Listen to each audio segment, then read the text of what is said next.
ክፍልፋዮችና አስርዮችን እንዴት በቀላሉ መደመር እንዳለብን በዚህ ቪዲዮ ያሳያችኋለሁ። ይህ የስድስተኛ ክፍል ሂሳብ ምዕራፍ 3 የመጀመሪያው ክፍል ቪዲዮ ነው። ለቻናሉ አዲስ ከሆናችሁ ሰብስክራይብ ማድረጋችሁን እንዳትረሱ። መጀመሪያ የምናየው ድምራቸው በክፍልፋይ እንዴት ማስቀመጥ እንዳለብን ነው። የመጀመሪያውን ምሳሌ ስናየው 1/5 ሲደመር 0.5 ነው የሚለን። 0.5 ምንድነው? አስርዮሽ ነው። ሰው ምንድነው የምናደርገው? 1/5 ፕላስ 0.5 ማለት ደግሞ ወደ ክፍልፋይ ስንቀየረው 5/10 ማለት ነው። ስለዚህ አሁን ምንድነው ታህታቸው 5 እና 10 ነው። ሰው የጋራ ማን እንወስዳለን? 10 ማለት ነው። 10 ሲካፈል ለ5 ሁለት ጊዜ ሰው 2 ሲባዛ በ1 ማለት ነው። 10 ሲካፈል ለ10 አንድ ጊዜ ዘን 1 ሲባዛ በ5 ማለት ነው። ስለዚህ ምን ይሆናል? 2 ሲባዛ በ1 2፣ 1 ሲባዛ በ5 5፣ 2 ሲደመር 5 10ኛ፣ ያ ማለት 7/10 ይሆናል ማለት ነው። ሶ ክፍልፋያችን ይሄን ነው የሚሆነው ማለት ነው። በጣም አሪፍ። ነገር ግን ድምራቸው በክፍልፋይ እና በአስርዮሽ እንዴት በቀላሉ መስራት እንዳለብን ላሳያችሁ። እዚህ ጋር የተሰጠን ምንድነው 1/5 ሲደመር 0.5 ነው አይደለ? ሶ ምንድነው ማድረግ ያለብን? መጀመሪያ ክፍልፋዩ ወደ አስርዮሽ መቀየር ነው የሚቀለው። ሁለቱም ባንዴ ለማግኘት ይቀላል ማለት ነው። ሶ ምን እናደርጋለን? 1 ሲካፈል ለ5 ማለት ነው። ሶ 1 ደግሞ ለ5 አይችልም። ስለዚህ 0 እዚህ ጋር 0 እንሰጣለን። 10 ሲካፈል ለ5 ያው 5 ሲደመር 5 ነው አይደል? 10 ሁለት ጊዜ ማለት ነው። ሶ 0.2 ነው። ከዚህ በኋላ ነገሩ ቀላል። ምን እናደርጋለን? 0.5 ሲደመር 0.2 ማለት ነው። ሶ 5 ሲደመር 2 7፣ 0 ሲደመር 0 0፣ ሶ አጠቃላይ 0.7 ይሆናል። ስለዚህ አሁን መልሳችን በአስርዮሽ ከሆነ 0.7 ነው ማለት ነው። መልሳችን በክፍልፋይ ከሆነ ደግሞ 7/10 ማለት ነው። በጣም አሪፍ። የምዕራፍ 3 የመጀመሪያው መልመጃ 3.1 ሀ የተሰጠን ጥያቄ ምንድነው? 12/5 ሲደመር 0.875 ነው። ሶ መጀመሪያ ማድረግ ያለብን 12ን ለ5 ማካፈል ማለት ነው። ሶ 12 ማለት 5 ሲደመር 5 ሲደመር 2 ነው። ስለዚህ ስንት ጊዜ? ሁለት ጊዜ ማለት ነው። ሶ እዚህ ጋር 2 ቀሪ ያለን አይበቃም፣ 0 እንጨምርበታለን። ስለዚህ 20 ሲካፈል ለ5 ደግሞ ስንት ጊዜ ነው የሚሆነው? 4 ጊዜ። ስለዚህ 12 ሲካፈል ለ5 2.4 ማለት ነው። ስለዚህ አሁን ክፍልፋይን ወደ አስርዮሽ እንቀይረነዋል። ሶ ከዚህ በኋላ የሚቀረን ምንድነው? 0.875 ከ2.4 ጋር ቁልቁል መደመር ማለት ነው። ሶ 5 አዳማሪ የላትም፣ 7ም አዳማሪ የላትም። 8 ሲደመር 4 12 ለጽፌ አንዳለ ማለት ነው። ሶ 0 ሲደመር 2 ከአንድ ጋር 3 ማለት ነው። ስለዚህ 3.275 መጣ ማለት ነው። ስለዚህ መልሳችን በአስርዮሽ ከሆነ 3.275 ነው ማለት ነው። መልሳችን በክፍልፋይ አድርጉት ከተባለ ደግሞ ከነጥብ በኋላ 3 ሆሄ ነው አይደል ያለው። ስለዚህ 3275 ስንተኛ? 1000ኛ። ለምንድን ነው 1000ኛ ያደረግነው? ከነጥብ በኋላ 3 ሆሄ ስላለን ማለት ነው። ሰው ይሄኛው ማቃለል ይቻላል። ለ25 ብናካፍለው 131 40ኛ ይሆናል። ያ ማለት በዝቅተኛ ቃል ገለጽ ነው ማለት ነው። በጣም አሪፍ።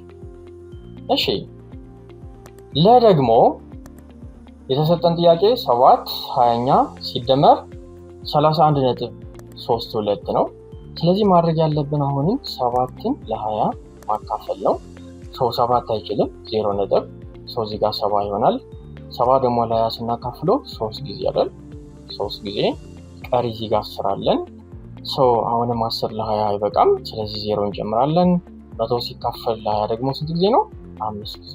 ስለዚህ አሁን 0.35 ይሆናል። ሶ ሁለቱ አስርዮሽ ስለሆኑ አስርዮሽ ከአስርዮሽ ጋር ደግሞ መደመር በጣም ቀላል ነው። ስለዚህ አሁን ምንድነው 31.32 ከ0.35 ጋር እንደምራቸዋለን። 2 ሲደመር 5 7 ነው። 3 ሲደመር 3 ደግሞ 6 ነው። ዘን 1 ሲደመር 0 1፣ 3 አዳማሪ የላትም። 31.67 ማለት ነው።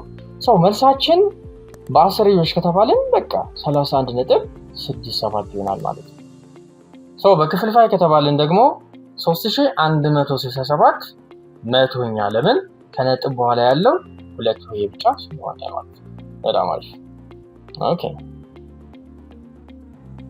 አማራዋ ላይ ስንመጣ ደግሞ 12 ሙሉ 3/5ኛ ሲደመር 6.21 ነው የሚለው። ስለዚህ የሰጠን ምንድነው ድብልቅ ነው። ድብልቁን መጀመሪያ እስኪ ወደ ክፍልፋይ እንቀይረው። 12 ሲባዛ በ5 ሲደመር 3 5ኛ ይሆናል። ያ ማለት 63 5ኛ አይደል? 63 ለ5 እናካፍለው obviously 12.6 ይመጣል ማለት ነው። ከዚህ በኋላ የምናደርገው ምንድነው 12.6 ከ6.21 ጋር ምን ማድረግ ነው መደመር ማለት ነው። ስለዚህ አንድ አዳማሪ የላትም 6 ሲደመር 2 8 ነው።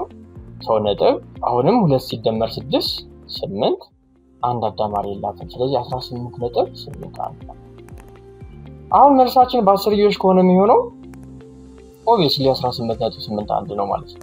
ነገር ግን መልሳችን በክፍልፋይ እንድናስቀምጥ ከሆነ የተፈለገው ነው አይደለ? በክፍልፋይ ከሆነ ደግሞ እናደርጋለን 1881 ነጥብኛ ለምን ከነጥብ በኋላ ያለው ሁለት ወደ ሲሆን ነው ማለት ነው። ኦኬ ደግሞ እንየውስኪ እዚህ ጋር ማለት ነው 6 ሙሉ 8/25ኛ ሲደመር 4.855 ነው ይሰጠን ማለት ነው። አሁንም እንደለመድነው ይሄኛውን 6 ሲባዛ በ25 ሲደመር 8 ሲካፈል ለ25 ማለት ነው። 158 25ኛ ይመጣል። ይሄ ደግሞ ስናካፍለው ስንት ነው የሚሆነው 6.32 ማለት ነው። አሁን ቀላል ነው ማለት ነው። ይጠበቅብን ቁልቁል መደመር ነው። ስለዚህ 5 አዳማሪ የላትም። 5 ሲደመር 2 7 8 ሲደመር 3 11 አይደል? አንድ ጽፌ አንድ አለኝ። 4 ሲደመር 6 10 ነው። ከአንድ ጋር 11 ማለት ነው። ስለዚህ አሁን መልሳችን በአስርዮሽ ከሆነ 11.175 ነው ማለት ነው። መልሳችን በክፍልፋይ ከሆነ የሚፈለገው ደግሞ 11175 ስንተኛ 1000ኛ። ለምንድን ነው 1000ኛ ያደረግነው? ከነጥብ በኋላ 3 ሆይ ነበረ። ስለዚህ 1000ኛ እናደርገዋለን ማለት ነው። ይሄኛው ማቃለል ይቻላል። ስለዚህ 447 40ኛ ማድረግ እንችላለን። በአነስተኛ ቃል ስንገልጸው ለ25 መካፈል ስለሚችል ማለት ነው። በጣም ጥሩ። ሁለተኛ ቁጥር ምንድነው የሚለን? አንድ የጨርቃ ጨርቅ ነጋዴ ከነበረው ጨርቅ ላይ ለመጀመሪያ ጊዜ 2.6 ሜትር ለሁለተኛ ጊዜ ደግሞ 3 ሙሉ 3/4ኛ ሜትር ቢሸጥ በአጠቃላይ የሸጠው ጥቅል የጨርቅ ርዝመት ምን ያህል ነው? መደመር ነው። ልዩነቱ ምንድነው? የመጀመሪያ ሽያጩ 2.6 ነው። ያ ማለት አስርዮሽ ነው። ሁለተኛ ሽያጩ ደግሞ 3 ሙሉ 3/4ኛ የሚለው ምንድነው? ድብልቅ ነው አይደለ? ያ ማለት 3 ሲባዛ በ4 ሲደመር 3 4ኛ ማለት ነው ሲንቀይረው። ስለዚህ 15/4ኛ ነው። ያ ማለት 3.75 እናካፍለው። ስለዚህ አጠቃላይ ስንት ነው የሸጠው? obviously መደመር ነው ማለት ነው። አጠቃላይ የተሸጠው ምንድነው? 3.75 ሲደመር 2.6 6.35 ሜትር ያህልን በአጠቃላይ ምን አድርጓል ማለት ነው? ሸጠዋል ነው ማለት ነው። በጣም አሪፍ። ሶስተኛው እና የመጨረሻው ጥያቄ ስናይ ደግሞ ምንድነው?